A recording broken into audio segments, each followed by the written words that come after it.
Në kuadër të mbështetjes së procesit zgjedhor, ambasadori i BE-s Silvio Gonzalo ka zhvilluar sot një takim me kryekomisionerin Ilirian Celibashi. Gonzalo u pyet nga gazetarët mbi pretendimet e ngritura nga disa media për ndërhyrje të tij në raportin paraprak të OSBE-UDIR. Bashkimi Evropian, të cilin unë përfaqësoj këtu në Shqipëri, nuk ndërhyn dhe nuk manipulon. Për këtë arsye unë mora përsipër të bëj një hap të rrallë, për të mohuar median dhe një lajm që pretendonte se ne kemi influencuar tek ODIR që të heq emra nga raporti paraprak. Është tërësisht i pavërtet. Nëse njerëzit më njohin mua dhe Bashkimin Evropian, e dinë se kjo është tërësisht e pavërtet. Shumë aktorë politike njohin metodologjinë e përdorur nga ODIR në raportet e tij. ODIR është totalisht i pavarur dhe ne respektojmë pavarësinë e tyre dhe për këtë arsye ne respektojmë rekomandimet e tyre. Diplomati i BE-s ju shmang pyetjes mbi lobimin e $6 milion të PD-s në SBA.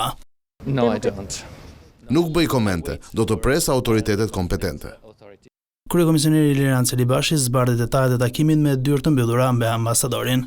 Dam së bashku njëjtën pikpamje mbi rëndësinë e këtyre zgjedhjeve. Shqipëria është një moment të rëndësishëm të procesit të integrimit evropian dhe ndaj është e nevojshme që secili prej nesh institucione publike përgjegjëse për mbarvajtjen e procesit zgjedhor, po dhe partitë politike, duhet të reflektojnë përgjegjësitë e tyre për të patur zgjedhje me integritet.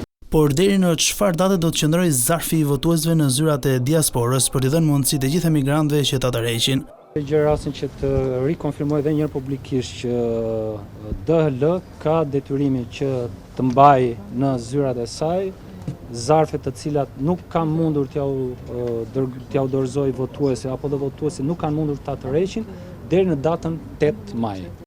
I pyetur për SPAK dhe strukturën e posaçme të ngritur për monitorimin e krimit zgjedhor, Celibashi konfirmoi që po shqyrtohen disa raste konkrete që janë raportuar.